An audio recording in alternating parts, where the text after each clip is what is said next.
Nandray tsodrano avy amin'ny Ampanjaka tany Vohipeno ihany koa ny kandida Hajo Andrianainarivelo Omaly Zoma nandritra ny fitsidihiny tany amin'ny faritry Vatovavy Fitovinany iny moa noho ny sehoany izay.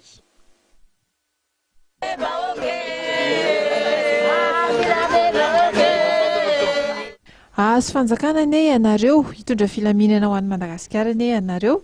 Izay no tsodrano nomen'ireo Ampanjaka Nandray Hajo Andrianainarivelo mivady Omaly tany Vohipeno nandritra ny fandalovana izy ireo tany amin'ny faritra iny Ampanjaka enina avy ao an-toerana no nandraisany tsodrano azy tamin'izany.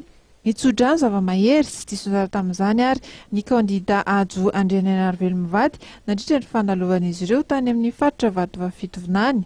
Ramasitrakarivo Ndremanatsolama, Ratsikarinarivo, Rakotobenarivo, Dody, Tely, Ampanjaka avy ao Ivato, Vohindava, Seranambe, Vohimavo ambony rano, Vatomasina ao anatin'ny komin'ny Vohipeno, ireo no nanome izany tsodrano izany.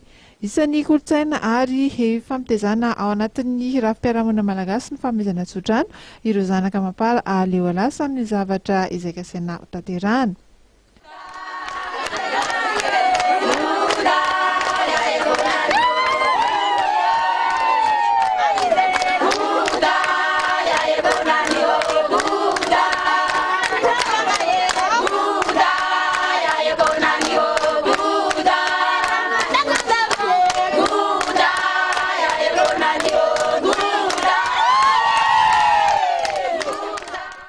Ireo ray aman-dreny sy Ampanjaka antemory dia isan'ireo nanome tsodrano sy ny ara-dalana hatrany ihany koa tamin'ireo mpitondra rehetra ny fanesy teto Madagasikara hatramin'ny fahagolan-tany ka hatramin'izao raha ny tantaram-pirenena no jerena. Manana ny anjara toerana manokana tokoa izy ireo eto amin'ny fiarahamonina malagasy.